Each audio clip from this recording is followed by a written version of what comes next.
옆에 계신 분하고 인사하시죠. 인사하실 때, 예, 조용히 좀 봅시다. 이렇게 하면서.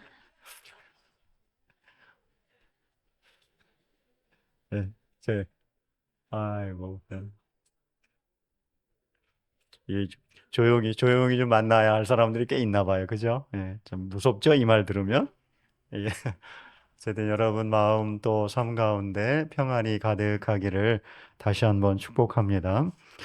예수님께서 오늘 마태복음 6장에서는 그 외식하는 신앙생활에 대하여 강한 논조로 이렇게 경계하셨습니다. 오늘 본문에 외식하는 자들처럼 구제하지 말라. 또 두 번째는 외식하는 자들처럼 기도하지 말라. 또 세 번째는 외식하는 자들처럼 금식하지 말라. 이렇게 합니다. 뭐 구제하고 기도하고 금식하는 거 이거 자체를 금하신 게 아니라 어떻게 금식하는 걸 금하셨냐면 외식하면서 금식하는 거, 외식하면서 구제하는 거, 외식하면서 기도하는 거 이런 걸 하지 말라고 예수님께서 경고를 하셨습니다. 오늘 예수님이 말씀하시는 이 외식 혹은 이제 위선이라고 하죠. 외식, 위선 혹은 이제 가식이라. 영어로는 하이포크라시라고 그러죠. 실제는 안 그런데 실제는 구린내가 진동을 하는데 겉에는 이제 향내가 많이 나는 거. 이걸 이제 외식이라고 그래요. 예? 진짜는 아닌데 전혀 다른 좋은 모습으로 보여지는 그런 모습을 이제 외식이라고 그러죠. 사실은 이 외식적인 모습을 가장 자연스럽게 보여주는 사람들이 배우입니다. 배우. 배우들은 뭐 대통령도 하고 군인도 하고 의사도 하고 학생도 하고 그래요. 근데 이게 드라마나 영화를 보면 진짜 그 사람 대통령인 것 같아요. 그죠? 대통령 같고 의사 같고 뭐 군인 같고 뭐 경찰 같고 뭐 정말 되게 착한 사람인데 뭐 살인자처럼 살아가면 진짜 살인자라고 하거죠. 그래서 이 배우를 지칭했던 말이 사실은 이 위선의 그 어원이라고 합니다. 근데 제 경험상 이 배우들보다 이 외식의 끝판왕이라고 할 수 있는 사람들은 그 결혼식장에서 신부화장한 신부 여성들인 것 같아요.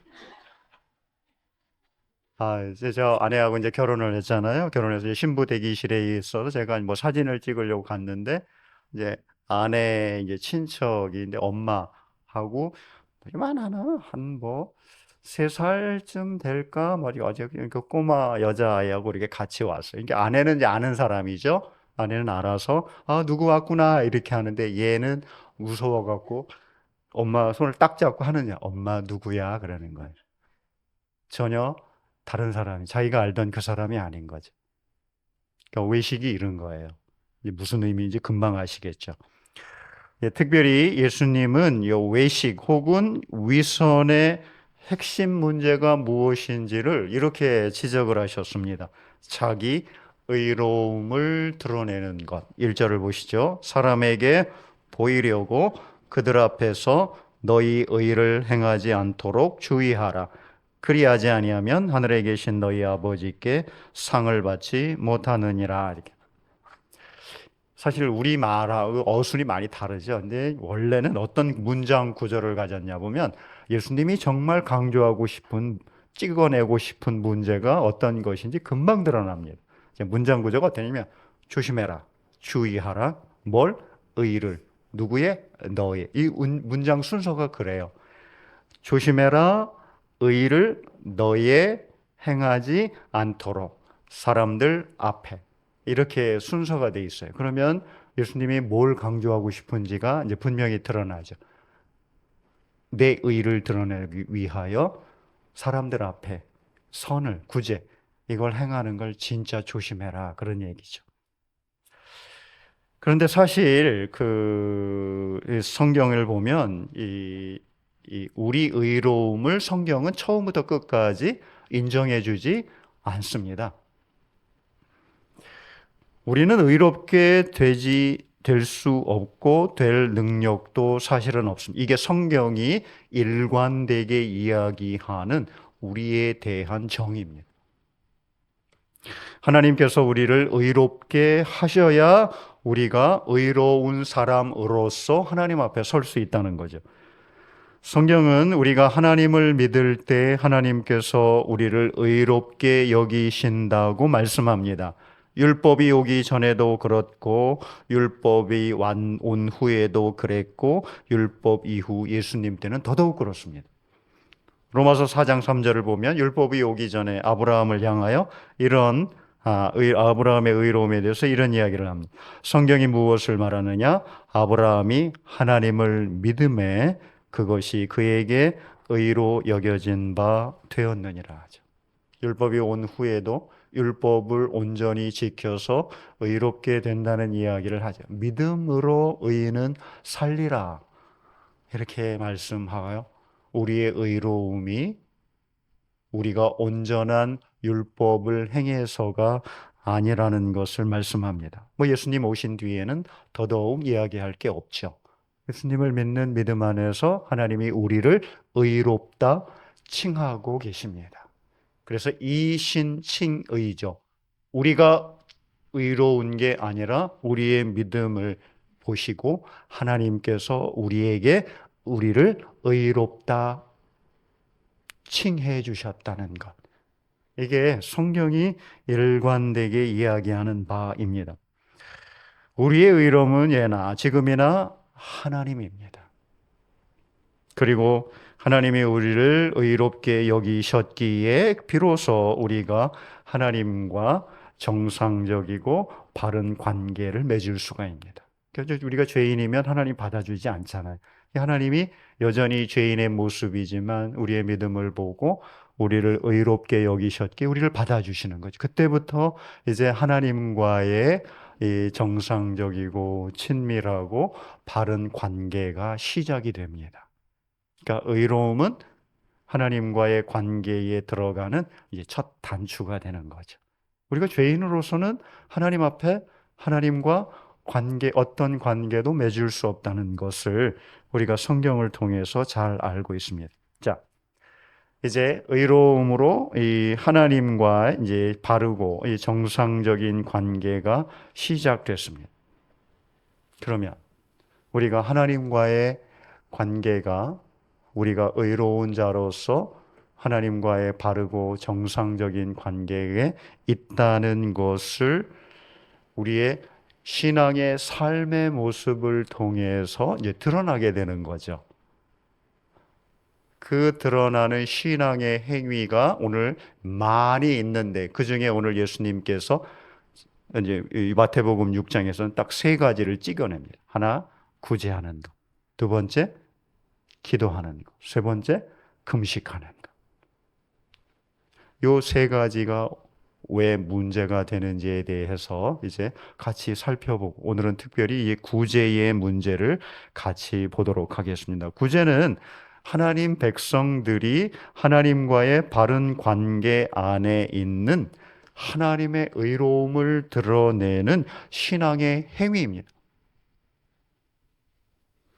가난한 이웃을 돕고 구제하는 일은 하나님께서 자기 백성 이스라엘을 자기 백성 삼고 언약 백성 삼은 뒤에 행하도록 하셨던 법입니다. 이 법을 통해서 하나님께 의로움을 받는 게 아니라 이미 하나님께서 은혜로 하나님 백성 삼고 언약 백성 삼았으니 거룩한 백성, 의로운 백성 삼았으니 마땅히 너희는 이렇게 살아야 하는다라는 것 중에 하나가 구제입니다. 신명기 15장 7절 8절 내 하나님 여호와께서 내게 주신 땅 어느 성읍에서든지 가난한 형제가 너와 함께 거주하거든 그 가난한 형제에게 내 마음을 완악하게 하지 말며 내 손을 움켜쥐지 말고 반드시 내 손을 그에게 펴서 그에게 필요한 대로 쓸 것을 넉넉히 구워주라. 잠언 19장 17절 가난한 자를 불쌍히 여기는 것은 여호와께 구워드리는 것이니 그의 선행을 그에게 갚아 주시리라 하죠. 자, 구제, 남을 돕는 일, 도움을 통해 선을 행하는 일. 이건 내가 하나님 앞에 인정받기 위해 행해야 하는 게 아니라 하나님께서 나를 의롭게 칭하고 하나님 자녀 삼고 백성 삼았기에 하나님이 내게 베푸신 대로 마땅히 해야 될 부분입니다. 구제는 하나님 백성들이 마땅히 해야 할 신앙의 행위이지 결코 자기가 의롭다는 것을 증명하거나 드러내기 위해 행하는 신앙의 행위가 아니라는 거였습니다. 하나님과의 바른 관계 안에 있다는 증거. 내가 하나님의 은혜로 의로운 백성이 되었다는 삶의 열매가 구제로 나타나게 된다는 것을 오늘 예수님께서 말씀하고 계십니다. 그렇기 때문에 우리가 구제하고 남을 돕는 그 일에 자랑할 것도 없고, 사람들이 보라고 행할 것도 없고, 내 자신이 사람들 칭찬받고 애쓰고 마음 쓸 필요도 없다는 거죠. 구제는 연약한 우리를 도우셨던 하나님의 성품을 담고 드러내는 그 이상도 그 이하도 아니라는 게 오늘 예수님께서 하고자 하셨던 말씀입니다.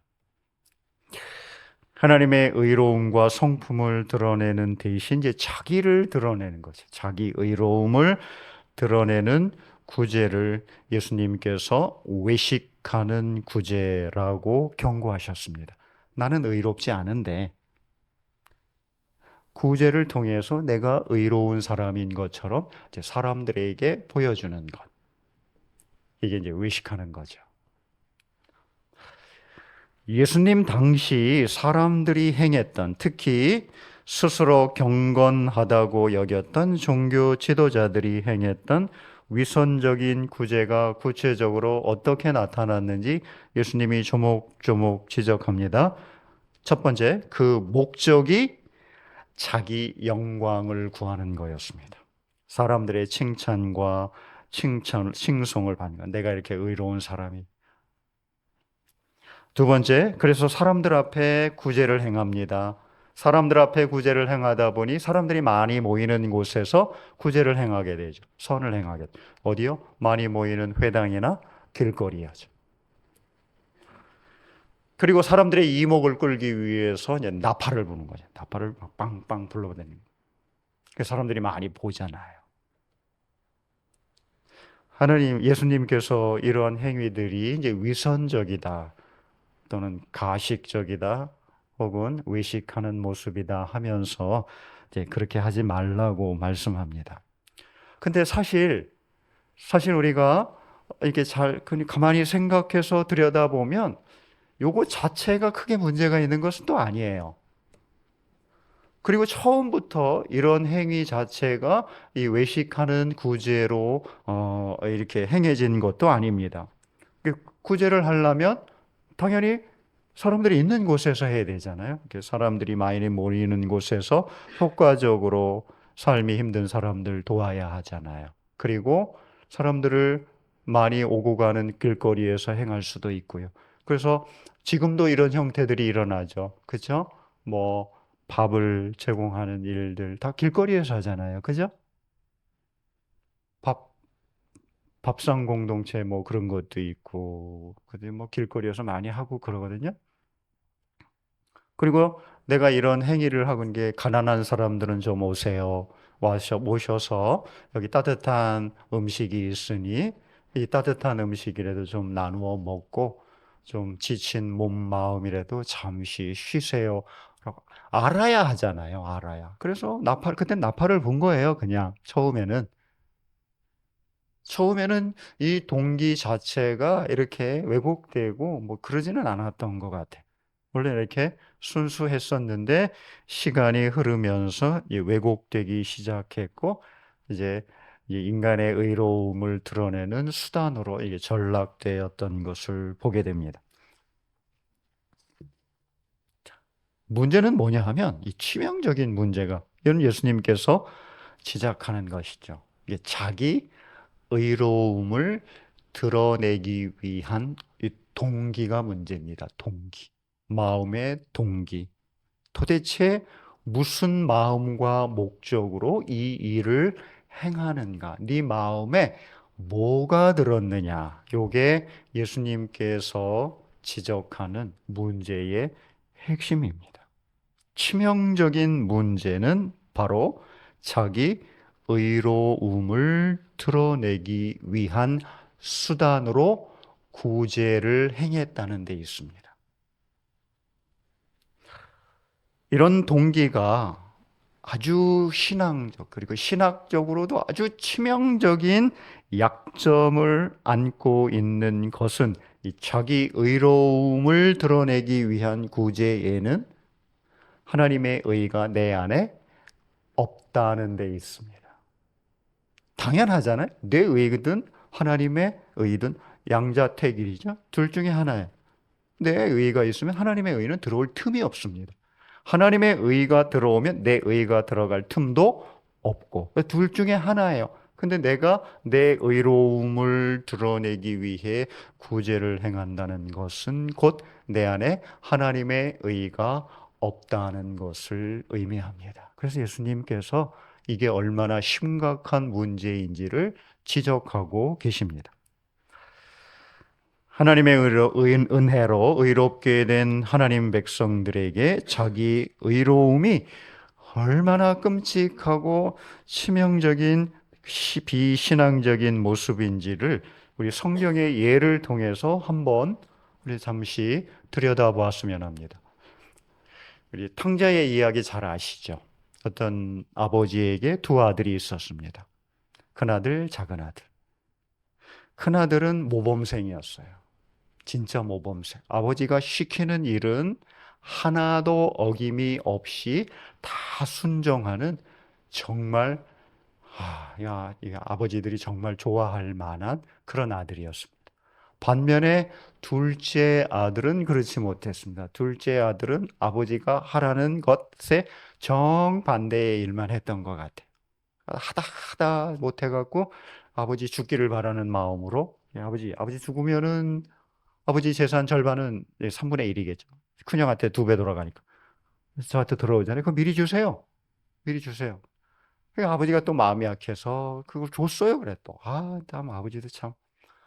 그래서 덥석 받아갖고서 그냥 집을 훌쩍 떠났네요.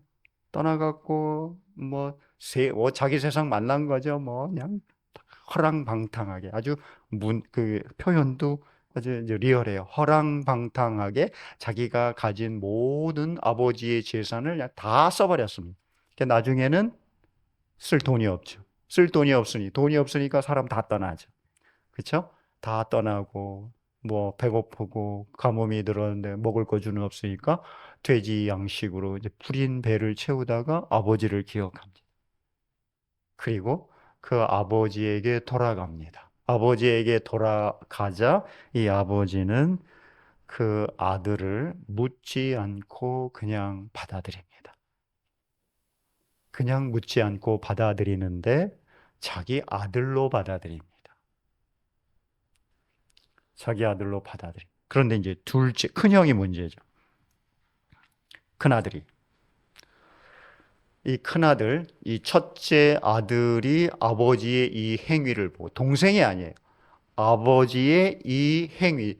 그렇게 이 아버지의 재산을 허랑방탕하게 다 낭비한 이 아들을 그냥 아들로 묻지도 않고 받아준 이 아버지를 큰 아들이, 첫째 아들이 비난을 합니다. 그 장면이 누가복음 15장 29절 30절에 이렇게 나와 있습니다. 아버지께 대답하여, 이제 큰아들이요, 첫째 아들이 이르되 내가 여러 해 아버지를 섬겨 명을 어김이 없거늘 내게는 염소 새끼라도 주어 나와 내 벗에게 즐기게 하신 일이 없더니 아버지의 살림을 창녀들과 함께 삼켜버린 이 아들이 돌아오매 이를 위하여 살찐 송아지를 잡으셨나이다. 아버지, 그거 해서는 안 될 일 했잖아요. 이제 이 이야기예요.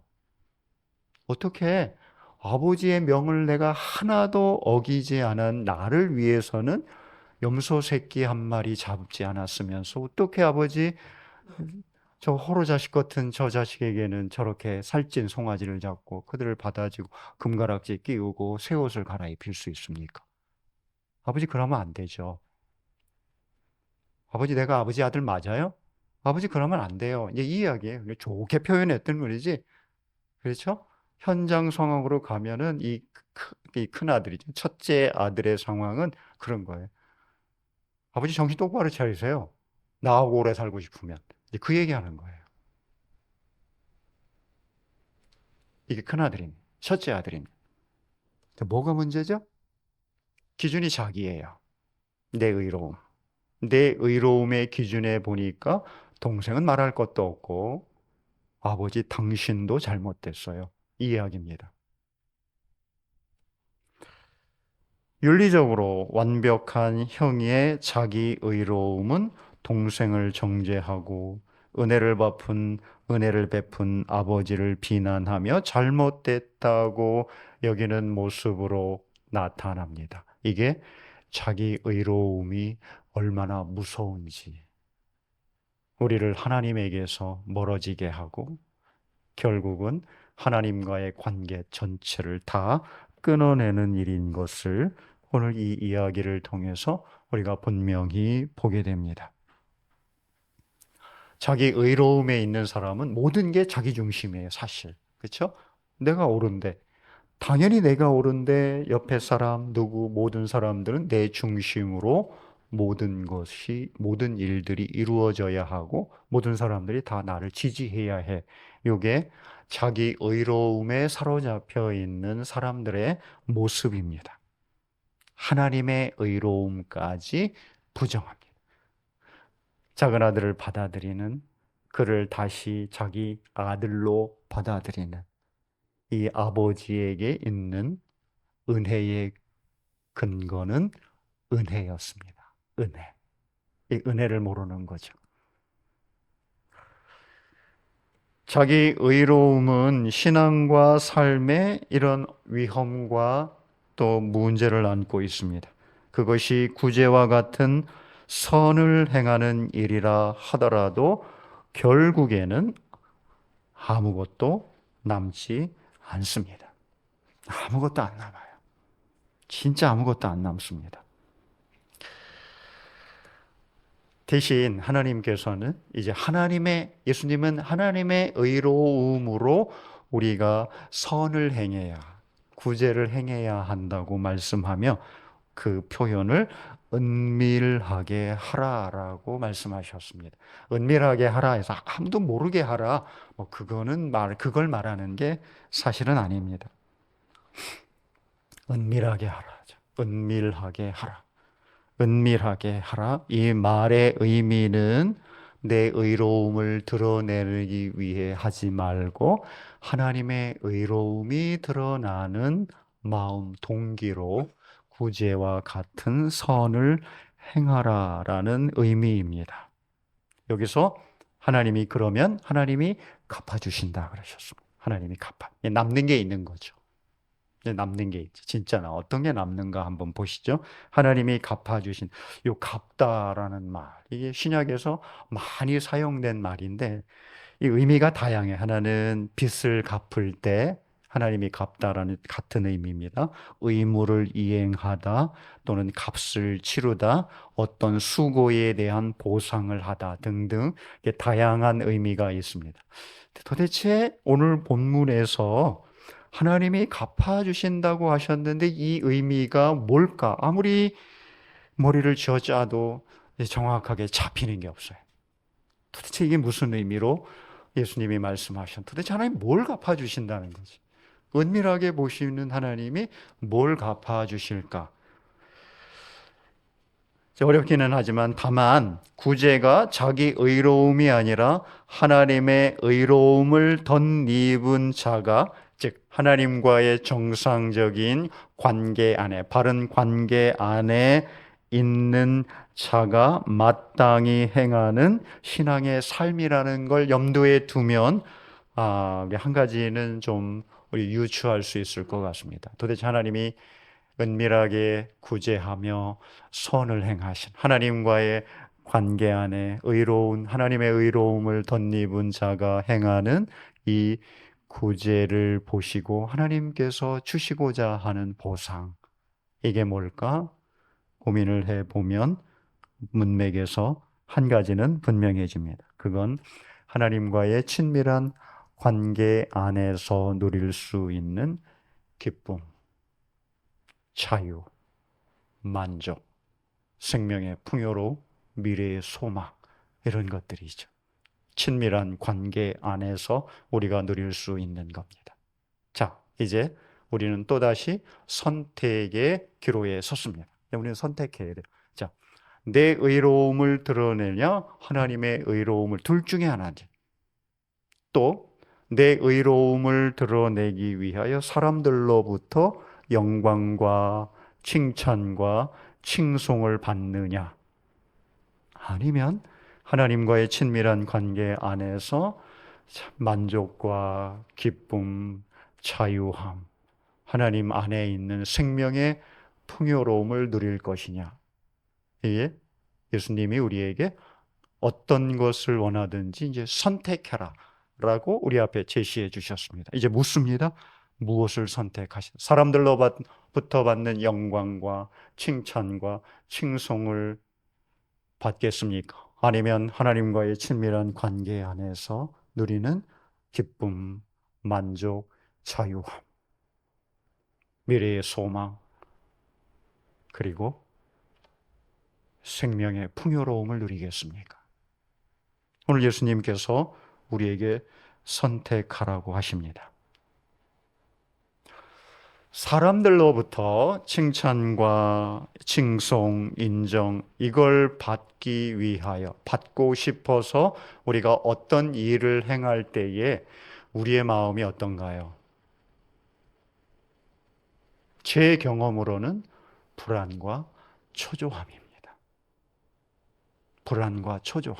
인정해 주지 않으면, 사람들이 주목해 주지 않으면, 사람들이 나를 바라봐 주지 않으면 마음이 불편하고 힘들고 때로는 짜증도 나고, 내가 이걸 다시는 하나 봐라. 내 마음도 완악해지고 그러죠. 그런데 하나님이 내게 주신 은혜 안에서, 사랑 안에서 내가 그냥 감사함으로 내게 주고 베풀고 선을 행할 때에는 우리 안에 기쁨이 살아납니다. 자, 하나님의 의로움으로 선을 이루고 베푸는 우리의 마음이 먼저입니다. 베풀 수 있는 게 얼마나 큰 축복인지를 먼저 생각할 수 있기를 소망합니다. 남을 베풀 수 있는 게 축복입니다. 베풀 수 있는 마음이 있는 것은 내가 아니라 내 안에 계신 하나님이 주시는 마음입니다. 우리가 이제 예수님의 이 말씀에 기초해서 내가 어떻게 살아야 하는지죠. 이제 이게 관건이죠. 우리가 처음부터 모든 걸 다 할 수는 없습니다. 우리의 마음을 다시 한번 점검하면서 내가 하나님의 의로움을 덧입고 하나님과의 친밀한 관계 안에, 바른 관계 안에 있는 자로서 어떻게 이, 이 구제, 선행을 행할 수 있는지에 대해서 먼저 저는 감사한 마음을 가집시다. 감사한 마음. 나는 줄고 싶어도 줄 수 없는 자. 그래도 줄 수 있게 했다는 것. 남을 도울 수 있게 되었다는 것. 뭐 작은 것 하나라도, 그게 비단 물질적인 것이 아니어도 말 한마디라도 사람을 축복하고 위로하고 격려할 수 있다는 것 자체가 감사의 제목인 거죠. 왜? 내 안에 하나님이 계시기에 이런 마음을 가질 수 있기 때문입니다. 감사할 수 있기를 소망합니다. 우리는 선을 행할 수 없는 사람들입니다. 의인은 없나니 하나도 없도다. 다 부패해서 악을 행하는 일에 온 정신을 다 쏟아붓는 게 우리의 본질입니다. 그런 우리에게 하나님 성령을 주시고 하나님 만나게 하셔서 이제 우리의 마음에 남의 선을 행하고 남을 돕고 위로하고 격려할 수 있겠다는 내 안에 하나님이 계시고 내가 하나님 안에 있고 이게 얼마나 감사한 일인지를 돌아보는 우리 시운소 교회 성도들 되기를 축복하고 소망합니다. 두 번째, 자, 내가 이렇게 남에게 아주 작은 것이라도 돕고 베풀고 선을 행할 수 있는 게 감사의 제목이라면 누군가 내게 그 도움을 베푼다면 어찌하시겠습니까? 누군가 어떤 이가 내 사정을 알고 뭐 물질적인 것이든 아니면 위로와 격려가 되었든 아니면 어떤 도움이 되었든 누가 나에게 이 구제, 즉 선을 베푼다면 우리 어찌하시겠습니까? 아유, 괜찮아. 아, 이러면 내가 부담스러워. 이러지 맙시다. 누가 도움을 베풀면 덥석 받으세요, 그냥. 덥석. 그냥. 왜 이렇게 하나만 주냐고 두 개 더, 하나 더 달라고 그러실 때 괜찮아요. 덥석 받으면 됩니다. 덥석 받아갖고 주머니에 싹 챙겨놓고 집에다 이렇게 갖다 놓고 감사하게 받자는 얘기입니다. 왜요? 하나님께서 그 사람의 마음을 움직여서 그 사람이 선을 행할 수 있는 기회를 나를 통해서 이루어 주셨습니다. 감사하게 받으지. 하나님이 그 사람에게 그렇게 하도록 그 마음을 주셨는데 이걸 거부하면 누구를 거부하는 거예요? 하나님을 거부하는 거. 이거 덥석 받고 감사합니다. 아이 뭐 이런 게 좋은 걸 주셨어요. 감사합니다. 받고 그리고 어떻게 해요? 미안해하거나 부담 갖지 않기를 바랍니다. 왜요? 언젠가 내게도 내가 받은 그 선을 베풀 수 있는 기회를 하나님께서 만들어 주실 것이기 때문입니다. 공평하잖아요. 얼마나 좋아요? 줄 때, 도와줄 때, 위로와 격려의 말을 해줄 때, 누가 기도해 줄 때, 감사합니다. 하나님. 아유, 뭐 이런 것까지 주시고 그러세요. 네. 덥석 받고. 그리고 미안한 마음, 부담 갖는 마음을 이거는 자기 의로움이에요. 내려놓고 언젠가 내게도, 내 마음에도, 내 눈에도 누군가를 도울 수 있는 그런 기회가 생기면 그때 똑같은 마음으로 도움을 베풀어 주면 됩니다. 이게 선행의 선순환 구조죠. 그래야 우리의 삶이 자유를 누리고 풍요로워집니다. 내가 자유를 누리고 풍요로워지면 나를 통해서 또 그 누군가가 자유를 누리고 풍요로움을 누리게 됩니다. 사랑하는 우리 시은소 교회 교우 여러분, 요점은 감사하게 받고 나중에 기회가 되면 그렇게 기쁜 마음으로 도와주면 됩니다. 이게 구제입니다. 얼마나 아름답습니까? 그죠? 작은 거라도 정말 하나님이 내게 주신 마음으로 도움을 준다면 감사합니다. 그럼 그냥 받고 그리고 언젠가 또 내가 도울 수 있는 기회가 생긴다면 하나님이 내게 주신 마음으로 돕고자 하는 우리 교회가 되기를 소망합니다. 그러면 우리 교회 시은소 교회 따뜻하고 풍요롭고 기쁨이 만족이 있는 그리고 소망이 있는 그래서 이곳에 생명의 역사가 있는 그런 교회가 될 줄로 믿습니다. 하나님 감사합니다. 하나님이 우리에게 베푸시는 귀한 것들을 감사함으로 받고 또 기회가 되면 그렇게 갚는 우리 모든 성도들 되게 해 주옵소서. 우리 주 예수 그리스도의 이름으로 기도하옵나이다. 아멘.